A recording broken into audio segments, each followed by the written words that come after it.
नमस्कार। हमारा आज का विषय है अभिव्यक्ति के ऊपर में, जिसे अंग्रेजी में एक्सप्रेशन भी कहते हैं। आप प्रायः सुने होंगे अभिव्यक्ति की आज़ादी। हमारा जो संविधान है हमें अभिव्यक्ति की आज़ादी दी है, ऐसा हमारा अधिकार है। पर ये अभिव्यक्ति होता क्या है?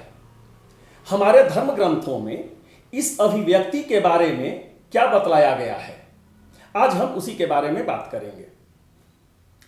सबसे पहले आप ये समझिए कि अभिव्यक्ति का मतलब क्या होता है। अभिव्यक्ति का मतलब होता है अपने विचारों को, अपने भावों को व्यक्त करना। व्यक्त करना मतलब किसके समक्ष व्यक्त करना? तो यहां पर भी आप किसी के समक्ष में व्यक्त कर सकते हैं। जैसे आप स्वयं से भी व्यक्त कर सकते हैं, किसी मनुष्य के सामने व्यक्त कर सकते हैं, प्रकृति के सामने व्यक्त कर सकते हैं, देवता के सामने कर सकते हैं, पशु पक्षी के सामने कर सकते हैं, जो वनस्पति हैं उनके सामने कर सकते हैं। जैसे हम जल्दी से हम कुछ एग्जाम्पल आपके सामने हम ले लेंगे, कुछ उदाहरण लेते हैं। जैसे अगर आप देवता के समक्ष अपना अभिव्यक्ति प्रकट करते हैं, अपने भावनाओं को प्रकट करते हैं।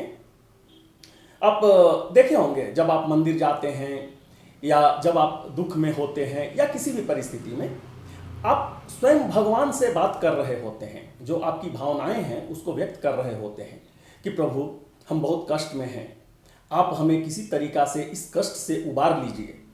और उसके बदले में कभी कभी आप कुछ गच्छ भी देते हैं कि हम आपको पूजा करेंगे, ये करेंगे, वो करेंगे। तो देखिए, आप देवता के समक्ष यहाँ पर अपना जो भावना है उसको आप व्यक्त किए। प्रकृति के समक्ष आप सोच रहे होंगे कि भला प्रकृति के समक्ष हम कैसे अपनी भावनाओं को व्यक्त कर सकते हैं। जब आप कहीं घूमने जाते हैं और अगर वो जगह आपको पसंद आ जाता है तो आपके मुख से स्वतः निकल जाता है, वाओ कितना सुंदर है, ये तो स्वर्ग है। देखिए, यही भावनाएं हैं। भले प्रकृति सुने या न सुने, पर जो आपकी भावना है उसको आप व्यक्त कर रहे हैं। जीव जंतु, देखिए कभी कभी जो आपके पालतू जानवर होते हैं, आप उनसे भी जो आपकी भावना होती है उसको प्रकट करते हैं और वे लोग आपकी भावना को समझते भी हैं। आपकी भावना को समझते हुए, जैसे कि अगर आप खुशी के साथ में व्यक्त कर रहे हैं तो वे आपके साथ खेलना शुरू कर देंगे, और अगर आप दुख में अपना भावना व्यक्त कर रहे होते हैं तो साथ में वे भी उदास हो जाते हैं और रोने लगते हैं। वनस्पति के साथ में, जो अगर आप कोई गार्डनिंग करते हैं, कहीं प्लांट्स अगर आप लगाए हुए हैं और अगर आप देखते हैं कि उसमें कुछ कीड़ा वगैरह कुछ हो गया है, तो आप प्लांट से ही बात करते हैं कि अरे तुम्हारे ऊपर तो कीड़ा हो गया है, ठहरो इसको हम कुछ व्यवस्था करते हैं। तो देखिए, अभिव्यक्ति जो है, जो अपने भावनाओं को जो व्यक्त करना है, वो आप किसी के समक्ष भी कर सकते हैं, इसकी आज़ादी है। अब हम बात करेंगे कि ये अभिव्यक्ति कितने प्रकार की हैं। हमारे धर्म ग्रंथों में इसके बारे में क्या बतलाया गया है। तो अभिव्यक्ति किस तरीका से हम व्यक्त कर रहे हैं? हृदय से कर रहे हैं, मुख से कर रहे हैं, आंख से कर रहे हैं, या किस तरीके से हम कर रहे हैं, उसके आधार पर इसे 4 भागों में विभक्त किया गया है, 4 भागों में बांटा गया है। वह है परा, पश्यन्ति, मध्यमा और वैरखी। हम बात करेंगे पहले परा। परा अभिव्यक्ति किस प्रकार से अभिव्यक्त किया जाता है।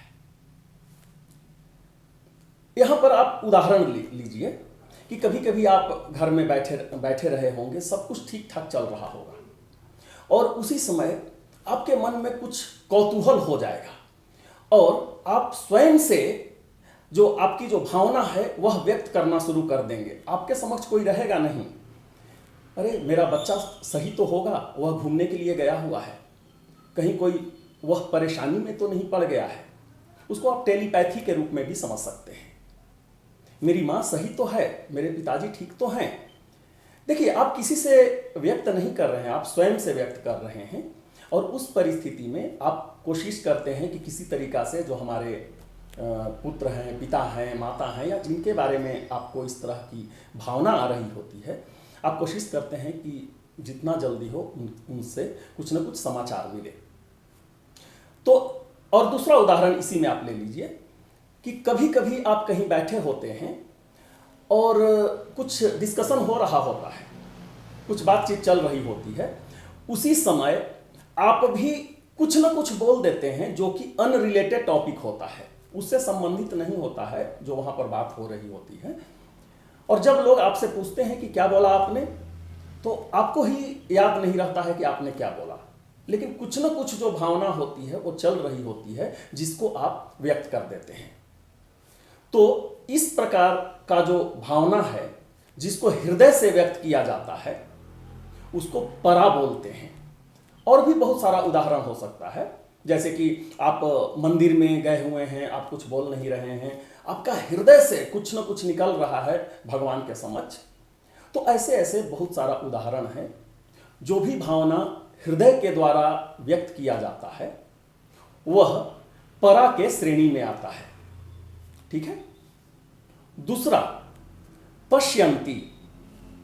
पश्यंती के अंतर्गत में जो आपकी भावना है वह आंखों से व्यक्त करते हैं। आप मुख का इस्तेमाल नहीं करते हैं वहां पर। अब फिर यहां उदाहरण से समझिए, आप कहीं पर गए हैं और किसी बात को लेकर के आप उदास हैं, तो आपके आंखों से आंसू आ रहा होता है और सामने वाला समझ जाता है कि यह जो है उदास है, किसी बात को लेकर के उदास है। या फिर आपके साथ कुछ हो रहा होता है और अगर आपको पसंद नहीं होता है तो लोग आपके आंखों को देख करके समझ जाते हैं कि आप क्या व्यक्त करना चाहते हैं।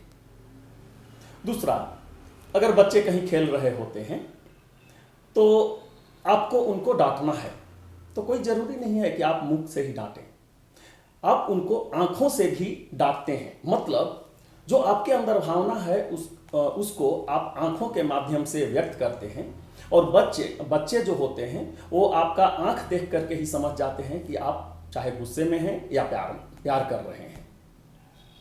तो जो भावना आंखों के द्वारा व्यक्त किया जाता है उसको बोलते हैं पश्यंती। तीसरा है मध्यमा। मध्यमा में क्या होता है, हम नाक का सहारा लेते हैं, इसमें आंख और मुंह का सहारा नहीं लेते हैं। ये ऐसा भावना है कि जिसको सुनाई नहीं देता है, आप ही को सिर्फ सुनाई देता है। इसको खास करके जब आप गुस्से में होते हैं, अगर आपको कोई कुछ प्रश्न बोलता है, अरे समझे इस बात को, तो आप मतलब हूं जो बोलते हैं नाक से बोलते हैं, जो किसी को सुनाई नहीं देता है, सिर्फ आप ही सुन सकते हैं। कभी कभी क्या होता है कि आप बहुत गुस्से में हैं और आप किसी प्रकार का कुछ बदला लेना चाहते हैं, तो कोई नहीं भी रहता है तो भी आप इस तरीका का जो मतलब जो साउंड है, इस तरह का जो आवाज है, ऐसा होता है जिसको आप सिर्फ आप ही सुन सकते हैं। तो अपना जो गुस्सा है इस प्रकार से भी नाकों के माध्यम से भी व्यक्त किया जाता है, जिसको मध्यमा के नाम से जानते हैं। और जो चौथा जो अभिव्यक्ति का जो तरीका है वह है वैखरी। इस वैखरी में क्या होता है, जो प्रायः हम लोग एक दूसरे से बात करते हैं और बात करने के सिलसिले में जो हमारी जो भावनाएं होती हैं उसको जो व्यक्त करते हैं, हमारा जो विचार होता है उसको जो व्यक्त करते हैं, इसको वैखरी बोलते हैं। इसमें दो व्यक्तियों का होना जरूरी होता है जब हम अपने भावनाओं को व्यक्त कर रहे होते हैं। तो ठीक है, ये 4 प्रकार का अभिव्यक्ति है, परा, पश्यंती, मध्यमा और वैखरी। हम उम्मीद करते हैं कि ये विषय आपको पसंद आया होगा, और अगर आपके मन में किसी प्रकार का कोई प्रश्न है तो हमारे कमेंट सेक्शन में लिखिए, हम उसका उत्तर देने का कोशिश करेंगे। हमें भी चाहेंगे कि आप हमारे चैनल को सब्सक्राइब कर लीजिए ताकि जब भी कोई नया विषय आए सर्वप्रथम आपके पास पहुंचे। बहुत ही जल्द हम आपके समक्ष नए विषय के साथ उपस्थित होंगे। तब तक के लिए हम आपसे विदा लेते हैं। बहुत बहुत धन्यवाद। नमस्कार।